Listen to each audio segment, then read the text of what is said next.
Casey, I really enjoyed your Vendome Fire Memorial visual essay. I had some questions about it. I like the point about the ways in which there are dexicals, but I was really much more curious about how you were reading the iconic dimensions of the memorial. In other words, there seems to be iconicity going on, but what precisely is there? Yes, that it's in a dexical in the sense that it sort of points our attention to the fire, but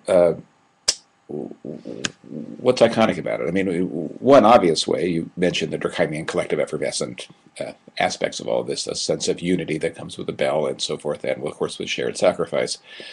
And that seems iconically to be represented or embodied by the fact that the ark itself, while it seems to be made up of 9 sort of slabs, has no space between those slabs. They all collectively die together and in a sense are remembered together.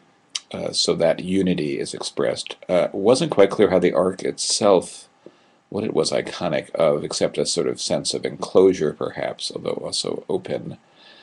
The single hat, as opposed to 9 firemen's hats, would seem to be suggestive of something, that they're all sort of subsumed in common sacrifice. So again, in support of your sort of collectivist reading of that, which sounded persuasive.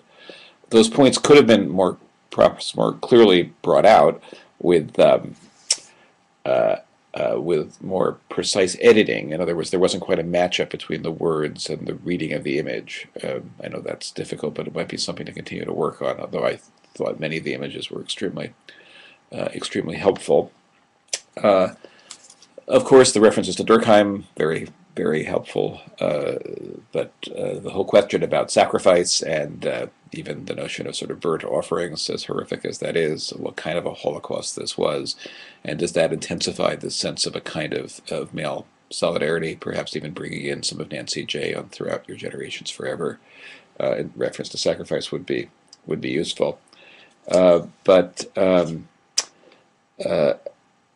Finally, in reference to the iconic qualities, going back to the sort of semiotic dimensions of this, the reflective qualities of the stone itself seem to be significant. We see ourselves in this space, as at the Vietnam Memorial.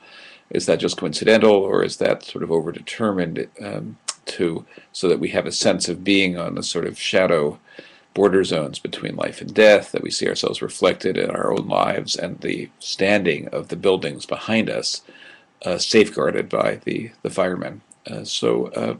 Just interested more on that, and maybe more on this question about what kinds of masculinity in particular are signaled through the memorial. Very thought-provoking essay, and hope you pick up some of these problems about iconicity. Thanks.